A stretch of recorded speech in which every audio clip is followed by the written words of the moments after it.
नमस्कार दोस्तों, हमारे YouTube चैनल स्टॉक टाइम में आपका स्वागत है। इस वीडियो में हम बात करेंगे पीडीलाइट के क्वार्टर 4 के नतीजों के बारे में। आज कंपनी ने अपने क्वार्टर 4 का नतीजा जारी कर दिया है, तो कैसा रहा और क्या ऐलान किया गया है, इस पे चर्चा शुरू करने से पहले मैं कहना चाहूँगा कि अगर आपने हमारे चैनल को सब्सक्राइब नहीं किया है तो कृपया सब्सक्राइब कर लें और बेल आइकन भी दबा लें। तो सबसे पहले हम बात करेंगे पीडीलाइट इंडस्ट्रीज के स्टैंड अलोन फाइनेंशियल रिजल्ट के बारे में। अगर इसके रेवेन्यू फ्रॉम ऑपरेशन की बात करें तो क्वार्टर 4 में कंपनी का रेवेन्यू फ्रॉम ऑपरेशन 2382 करोड़ रुपए रहा है, जो पिछले साल के मुकाबले ज़्यादा है, क्योंकि पिछले साल के क्वार्टर 4 में कंपनी का रेवेन्यू फ्रॉम ऑपरेशन 2229 करोड़ रुपए था। यानी इसमें ईयर ऑन ईयर के हिसाब से 7% की उछाल देखने को मिल रही है। हालांकि इस बार के क्वार्टर 3 में यह इस बार से ज़्यादा था, क्योंकि क्वार्टर 3 में 2709 करोड़ रुपए का कंपनी का रेवेन्यू फ्रॉम ऑपरेशन रहा था। टोटल इनकम की बात करें तो कंपनी के टोटल इनकम इस बार के क्वार्टर 4 में 2403 करोड़ रुपए रहा, जो पिछले साल के क्वार्टर 3 में 2239 करोड़ रुपए था। वहीं इस बार के क्वार्टर 3 में 2712 करोड़ रुपए रहा है। अब अगर इसके टोटल एक्सपेंस की बात करें तो इसके टोटल एक्सपेंस भी बढ़ते हुए देखने को मिल रहा है पिछले साल के क्वार्टर 4 के मुकाबले, और लेकिन क्वार्टर 3 के मुकाबले ये कम होते हुए देखने को मिल रहा है। आप देख सकते हैं कि इसके इस बार के क्वार्टर 4 में कंपनी का जो टोटल एक्सपेंस रहा है ये 2014 करोड़ रुपए रहा है, जो पिछले साल 1897 करोड़ रुपए के आसपास था। हालांकि क्वार्टर 3 में कंपनी का एक्सपेंस ज़्यादा था, ये 2309 करोड़ रुपए रहा था। पीबीटी की बात करें यानी प्रॉफिट बिफोर टैक्स के, तो कंपनी का पीबीटी 388 करोड़ रुपए इस बार के क्वार्टर 3 में रहा है, जो पिछले साल के क्वार्टर 4 के मुकाबले ज़्यादा है, क्योंकि पिछले साल के क्वार्टर 4 में 341 करोड़ रुपए कंपनी का पीबीटी रहा था। यानी ईयर ऑन ईयर के हिसाब से अगर देखें तो इसमें 14% की ग्रोथ देखने को मिल रही है। हालांकि क्वार्टर ऑन क्वार्टर के हिसाब से इसमें कमी देखने को मिल रही है, क्योंकि क्वार्टर 3 में कंपनी का पीबीटी 403 करोड़ रुपए रहा था। अब बात करते हैं इसके प्रॉफिट के बारे में, यानी नेट प्रॉफिट के बारे में। तो कंपनी का नेट प्रॉफिट यानी प्रॉफिट फॉर द पीरियड जो रहा है इस बार के क्वार्टर 4 में, ये 290 करोड़ रुपए रहा है, जो पिछले साल के मुकाबले ज़्यादा है, क्योंकि पिछले साल के मुकाबले 252 करोड़ रुपए रहा था पिछले साल के क्वार्टर 4 में।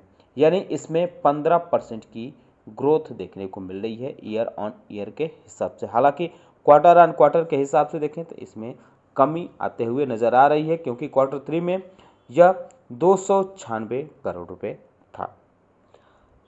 अगर स्टैंड अलोन एबिटा की बात करें तो ये इस बार के क्वार्टर 4 में 436 करोड़ रुपए के आसपास रहा है, यानी इसमें 12% की बढ़त देखने को मिल रही है। अब बात करते हैं इसके कंसोलिडेटेड फाइनेंशियल रिजल्ट के बारे में। तो इसके रेवेन्यू फ्रॉम ऑपरेशन की बात करें तो इस बार के क्वार्टर 4 में कंपनी का रेवेन्यू फ्रॉम ऑपरेशन 2689 करोड़ रुपए रहा है, जो पिछले साल के क्वार्टर 4 के मुकाबले ज़्यादा, क्योंकि पिछले साल के क्वार्टर 4 में कंपनी का रेवेन्यू फ्रॉम ऑपरेशन 2507 करोड़ रुपए रहा था। यानी अगर इसमें देखें ईयर ऑन ईयर के हिसाब से तो बढ़त देखने को मिल रही है करीब करीब 7% की। हालांकि अगर इसके टोटल इनकम की बात करें तो कंपनी का टोटल इनकम इस बार के क्वार्टर 4 में 2712 करोड़ रुपए रहा है, जो पिछले साल के क्वार्टर 4 में 2518 करोड़ रुपए था। यह टोटल इनकम क्वार्टर 3 के मुकाबले कम है, क्योंकि क्वार्टर 3 में 3002 करोड़ रुपए कंपनी का टोटल इनकम रहा था। टोटल एक्सपेंस की बात कर लेते हैं तो कंपनी के इस बार के क्वार्टर 4 में टोटल एक्सपेंस 2318 करोड़ रुपए रहा है, जो पिछले साल के क्वार्टर 4 में 2177 करोड़ रुपए था। वहीं इस बार के क्वार्टर 3 में 2585 करोड़ रुपए कंपनी का टोटल एक्सपेंस था। तो ईयर ऑन ईयर के हिसाब से कंपनी का एक्सपेंस तो बढ़ता हुआ देखने को मिल रहा है, लेकिन क्वार्टर ऑन क्वार्टर के हिसाब से कम होता हुआ देखने को मिल रहा है। अब बात करते हैं इसके पीबीटी यानी प्रॉफिट बिफोर टैक्स के बारे में। तो इस बार के क्वार्टर 4 में कंपनी का कंसोलिडेटेड पीबीटी 392 करोड़ रुपए से ज़्यादा रहा है, जो पिछले साल के मुकाबले कम ज़्यादा देखने को मिल रहा है, क्योंकि पिछले साल के क्वार्टर 4 में 345 करोड़ रुपए कंपनी का टोटल पीबीटी रहा था, यानी इसमें 13% की ईयर ऑन ईयर के हिसाब से बढ़त देखने को मिल रही है। हालांकि क्वार्टर ऑन क्वार्टर की बात करें तो इसमें कमी आते हुए नजर आ रही है, क्योंकि क्वार्टर 3 में 418 करोड़ रुपए कंपनी का टोटल पीबीटी रहा था। अब बात करते हैं इसके नेट प्रॉफिट की, तो नेट प्रॉफिट भी पिछले साल के क्वार्टर 4 के मुकाबले बढ़ते हुए देखने को मिल रहा है, क्योंकि पिछले साल के क्वार्टर 4 में कंपनी का पीबीटी 254 करोड़ रुपए के आसपास था, वहीं इस बार क्वार्टर 4 में यह 285 करोड़ रुपए बढ़ के हो गया। हालांकि अगर इसमें ईयर ऑन ईयर के हिसाब से देखें तो इसमें बढ़त देखने को मिल रही है करीब करीब 12% की। हालांकि क्वार्टर ऑन क्वार्टर के बेस पे देखें तो ये कम होते हुए देखने को मिल रहा है, क्योंकि क्वार्टर 3 में 307 करोड़ रुपए का कंपनी का टोटल पीबीटी, माफ कीजिएगा, प्रॉफिट फॉर द पीरियड रहा था, यानी नेट प्रॉफिट रहा था। अगर इसके एबिटा के बारे में बात करें, यानी कंसोलिडेटेड एबिटा की बात करें, तो ये 559 करोड़ रुपए इस बार के क्वार्टर 4 में रहा है, जो 14% ईयर ऑन ईयर इसमें ग्रोथ देखने को मिली है।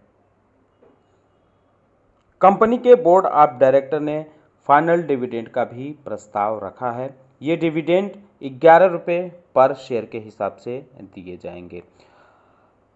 हालांकि इस पे आखिरी मुहर एनुअल जनरल मीटिंग में लगेगी।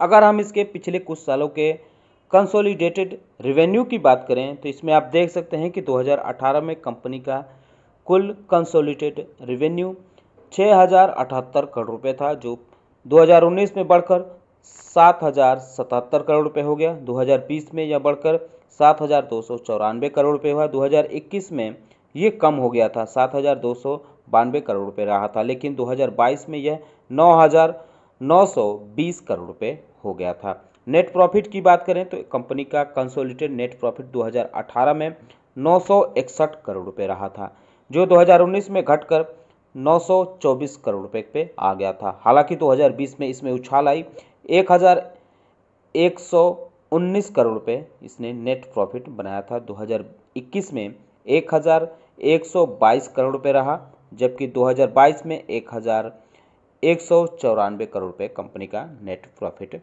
रहा था।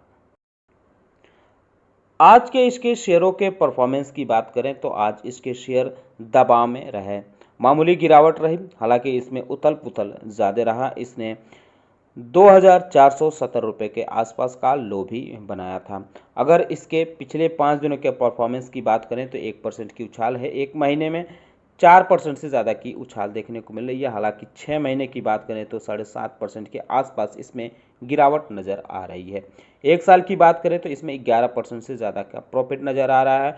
मैक्सिमम की बात करें तो 39,115 करोड़ रुपये से ज़्यादा यह कंपनी प्रॉफिट दे चुकी है। आप इसका ग्राफ देख सकते हैं कि किस तरह से ये आगे बढ़ते हुए देखने को इसका शेयर मिल रहा है। 2014 से पहले से आप देख सकते हैं किस तरह से ऊपर जाते हुए नज़र आ रहा है।